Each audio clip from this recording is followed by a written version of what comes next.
Bismillahirrahmanirrahim. Assalamualaikum warahmatullahi wabarakatuh. Alhamdulillahirrabbilalamin. Salatu wassalamu ala asrafil anbiya'i wal mursalin, amma ba'du. Nama saya Muhammad Tegar Falaki.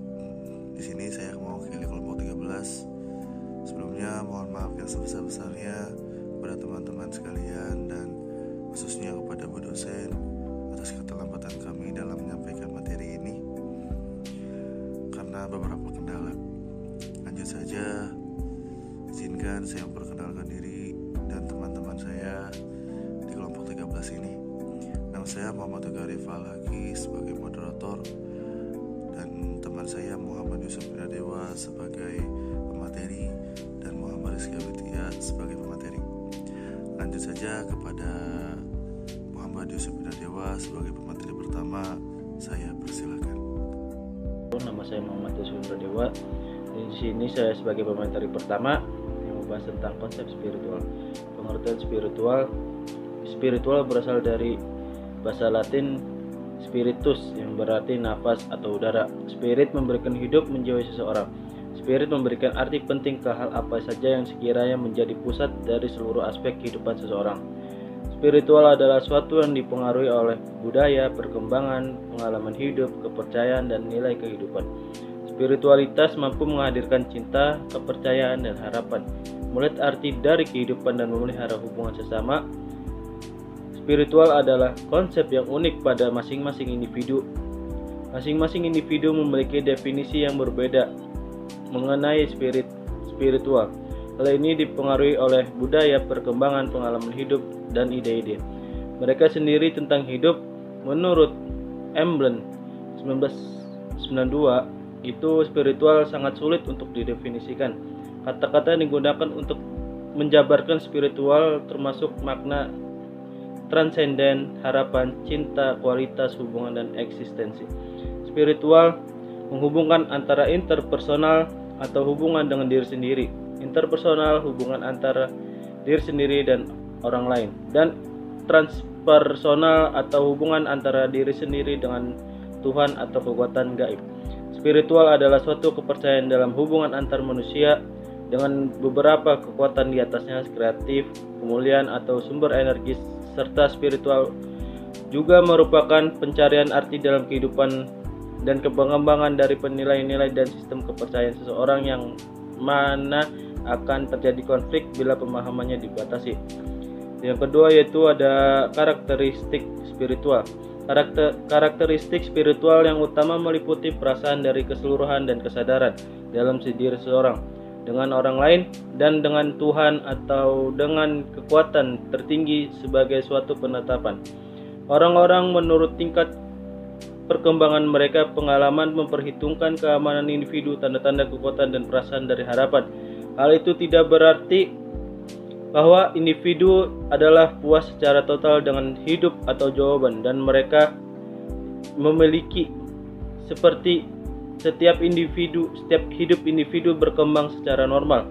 Timbul situasi yang menyebabkan kecemasan, tidak berdaya atau kepusingan. Karakteristik kebutuhan spiritual meliputi yang pertama itu ada kepercayaan, yang kedua ada pemanfaatan, yang ketiga yaitu ada cinta dan hubungan, yang keempat ada keyakinan, kreativitas, dan harapan, yang terakhir ada anugerah dan harapan. Baik, terima kasih kepada Muhammad Yusuf Binadewa yang telah menyampaikan materi pertama. Selanjutnya materi kedua yang akan disampaikan oleh saya sendiri, pola normal spiritual. Tentu saja, yaitu pola normal spiritual adalah sesuatu pola yang terintegrasi dan berhubungan dengan dimensi yang lain dalam diri seorang individu. Spiritualisasi mewakili totalitas keberadaban seseorang dan berfungsi sebagai perspektif pendorong yang menyatukan berbagai aspek individual. Makhrija menyatakan bahwa keimanan atau keyakinan religius adalah sangat penting dalam kehidupan keyakinan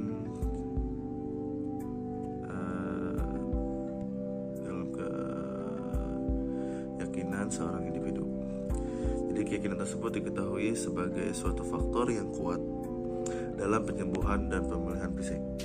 Setiap individu memiliki definisi dan konsep yang berbeda mengenai spiritualitas spiritualitas. Kata-kata yang digunakan untuk menjabarkan spiritualitas termasuk makna, transenden, harapan, cinta, kualitas, hubungan, dan eksistensi. Setiap individu memiliki pemahaman tersendiri mengenai spiritualitas karena masing-masing memiliki cara pandang yang berbeda mengenai hal tersebut. Perbedaan definisi dan konsep spiritualitas dipengaruhi oleh budaya, perkembangan pengalaman hidup seseorang, serta persepsi mereka tentang hidup dan kehidupan. Pengaruh tersebut nantinya dapat mengubah pandangan seseorang mengenai konsep spiritualitas dalam dirinya, sehingga dengan pemahaman yang ia miliki dan keyakinan konsep religius. Kedua hal tersebut memang sering digunakan secara bersamaan dan saling berhubungan satu sama lain. Konsep religius biasanya berkaitan dengan pelaksanaan suatu kegiatan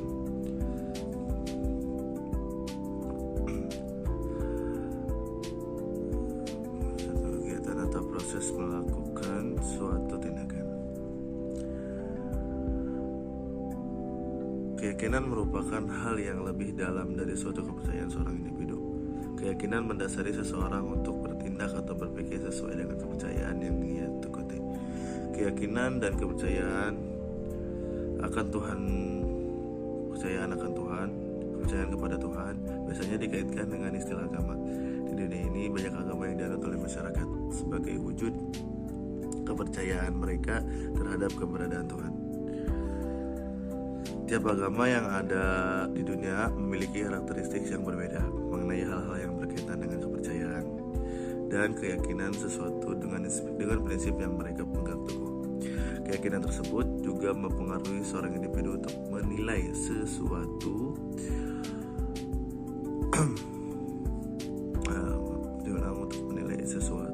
yang ada sesuai dengan makna dan filosofi yang diyakininya. Sebagai contoh, persepsi seorang muslim mengenai psikologi kesehatan dan respon penyakit tentunya berbeda dengan persepsi seorang Buddhis.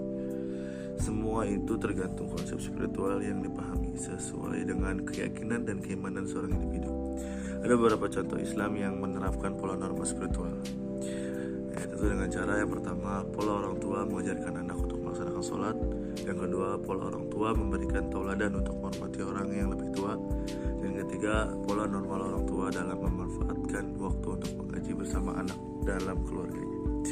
Pola norma spiritual bahkan Mark Hijab menyatakan bahwa keimanan atau keyakinan religius adalah sangat penting dalam kehidupan personal individu.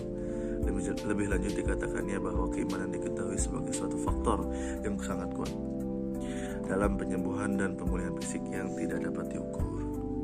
Selanjutnya materi ketiga yang akan disampaikan oleh Muhammad Rizky Aditya. Padanya saya persilakan. Saya Muhammad Rizky Aditya akan melanjutkan penjelasan tentang materinya. Selanjutnya tentang perkembangan aspek spiritual. Pemenuhan aspek spiritual pada klien tidak terlepas dari pandangan terhadap 5 dimensi manusia yang harus diintegrasikan dalam kehidupan. 5 dimensi tersebut yaitu dimensi fisik, emosional, intelektual, sosial, dan spiritual. Dimensi tersebut berada dalam suatu sistem yang saling berinteraksi, interaksi dan interdependensi, sehingga adanya gangguan pada suatu dimensi dapat mengganggu dimensi lainnya. Tahap perkembangan klien dimulai dari lahir sampai klien itu siswa ya, atau manusia bisa itu dari lahir sampai meninggal ya. Perkembangan spiritual manusia dapat dilihat dari tahap perkembangan mulai dari bayi, anak-anak, prasekolah, usia sekolah, remaja, dewasa muda, dewasa pertengahan, dewasa akhir, dan lanjut usia. Berikut akan dibahas ya perkembangan aspek spiritual berdasarkan tumbuh kembang manusia. Yang pertama ada individu yang manusia yang berusia 0 dari 18 bulan, artinya dari lahir sampai 18 bulan. Baik yang sedang dalam proses tumbuh kembang, yang mempunyai kebutuhan fisik, kebutuhan yang spesifik seperti fisik, psikologis, sosial dan spiritualnya yang berbeda dengan orang dewasa. Anak adalah individu yang masih bergantung pada orang dewasa dan lingkungannya, artinya membutuhkan lingkungan yang dapat memfasilitasi dalam memenuhi kebutuhan dasarnya dan untuk belajar mandiri.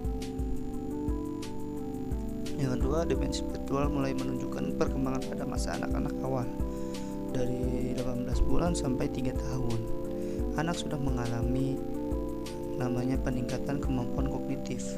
Anak dapat belajar membandingkan hal yang baik dan hal yang tidak untuk melanjuti peran kemandirian yang lebih besar.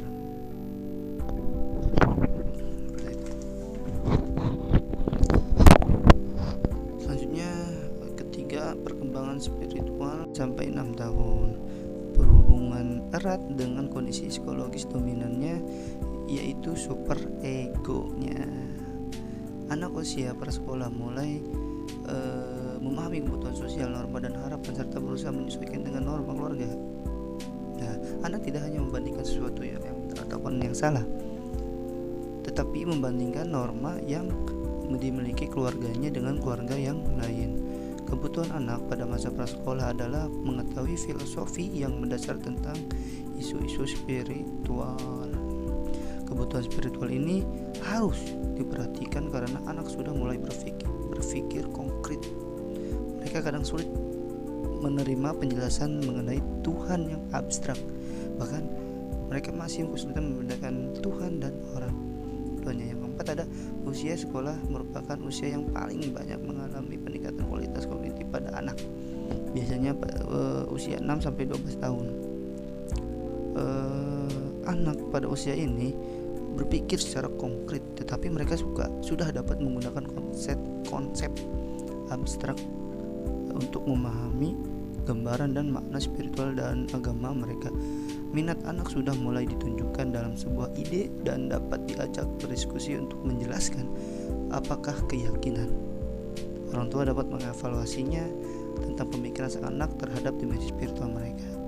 Nah, selanjutnya tahap remaja, biasanya di usia 12 sampai 18. Tapi ini individu atau anak sudah mengerti akan arti dan tujuan hidupnya. Menggunakan pengetahuan misalnya untuk mengambil keputusan saat ini dan yang akan datang. Kepercayaan berkembang dengan mencoba dalam hidup. Remaja, usia remaja ini menguji nilai dan kepercayaan orang tua mereka dan dapat menolak atau menerimanya. Gitu.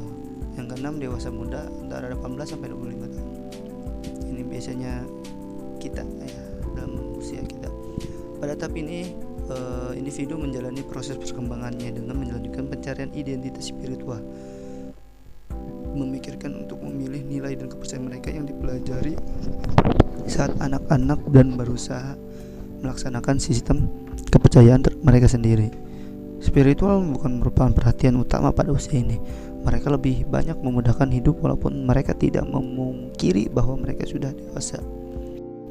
Dewasa pertengahan dari 25 sampai 38 ya, merupakan konsep spiritual yang sudah benar-benar mengetahui konsep yang benar dan yang salah.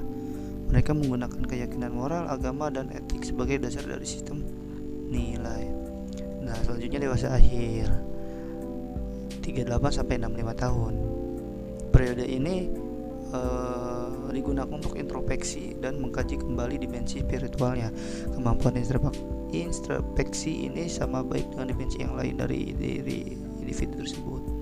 Biasanya sih kebanyakan pada tahap ini kebutuhan ritual spiritual mulai meningkat. Lanjut usia, yaitu dari 65 tahun sampai meninggal. Jadi pada tahap perkembangan ini, menurut Heber, pada masa ini walaupun membayangkan kematian, mereka banyak menggeluti spiritual sebagai isu yang menarik karena mereka melihat agama sebagai faktor yang mempengaruhi kebahagiaan dan rasa berguna bagi orang lain. Nah, selanjutnya ada faktor yang mempengaruhi perkembangan spiritual.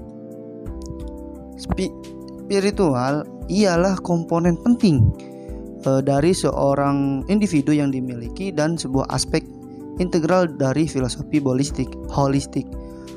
Perkembangan spiritual pasti mengalami keadaan yang tidak selalu baik seperti halnya fisik. Secara langsung maupun tidak langsung ada beberapa hal yang mempengaruhi perkembangan spiritual. Spiritualitas tidak selalu berkaitan dengan agama saja, tetapi spiritualitas adalah bagaimana seseorang memahami keberadaannya dan hubungannya dengan alam semesta. Orang yang mengartikan spiritualitas dengan berbagai cara dan tujuan tersendiri. Jadi setiap agama menyatakan bahwa manusia ada di bawah kuasa Tuhan. Namun dari semua itu setiap manusia berusaha untuk mengkontrol spiritualitasnya sendiri. Inilah yang disebut dengan menjaga kesehatan spiritual. Hal terpenting yang mempengaruhi spiritual perkembangannya, dan sebaiknya kita juga harus menjaga nutrisi spiritual. Hal ini termasuk mendengarkan hal-hal yang positif dan pesan-pesan penuh kasih serta memenuhi kewajiban keagamaan yang dianutnya. Menilai keindahan alam dapat menjadi makanan bagi jiwa kita. Kedamaian dengan meditasi adalah bentuk lain untuk mendapatkan nutrisi spiritual. Hal ini bukanlah meminta Tuhan kita apa yang kita inginkan, tetapi mencari keheningan untuk relaksasi dan berterima kasih atas apapun yang telah kita terima. Hal yang mempengaruhi perkembangan spiritual adalah latihan. Faktor lain yang mempengaruhi kesehatan spiritual adalah lingkungan kita. Hal ini dikarenakan lingkungan di mana kita hidup adalah sumber utama kejahatan yang dapat mempengaruhi jiwa kita. Kita harus waspada untuk menghindari keburukan yang berasal dari lingkungan kita dan mencari hal positif yang dapat diambil. Tantangan yang dapat mengancam perkembangan spiritual ini kita dapat berasal dari luar maupun dari dalam dari diri kita. Ancaman dari luar dikarenakan setiap orang memiliki bentuk penularan spiritual yang berbeda dan menyebarkan penyakit spiritual kepada orang lain di sekitar mereka. Beberapa orang merusak moral dan mencoba untuk menarik orang lain untuk mengikuti kepercayaannya. Beberapa agama memberikan bekal keimanan yang cukup untuk menolak kepercayaan lain. Banyak orang yang melakukan hal-hal yang buruk dan jahat kemudian mempengaruhi orang lain untuk mengikuti hal-hal yang dilakukannya. Keinginan untuk melakukan hal buruk tersebut timbul dari keinginan diri sendiri. Terima kasih, mungkin cukup. Baik, terima kasih kepada Saudara Rizky Aditya. Bagi teman-teman yang ingin bertanya, silakan ditulis atau diketik di grup WA. Insya Allah nanti akan kami jawab. Begitu saja materi yang bisa kami sampaikan. Kurang lebihnya mohon dimaafkan. Wallahul muwaffiq ila aqwamit thoriq. Assalamualaikum warahmatullahi wabarakatuh.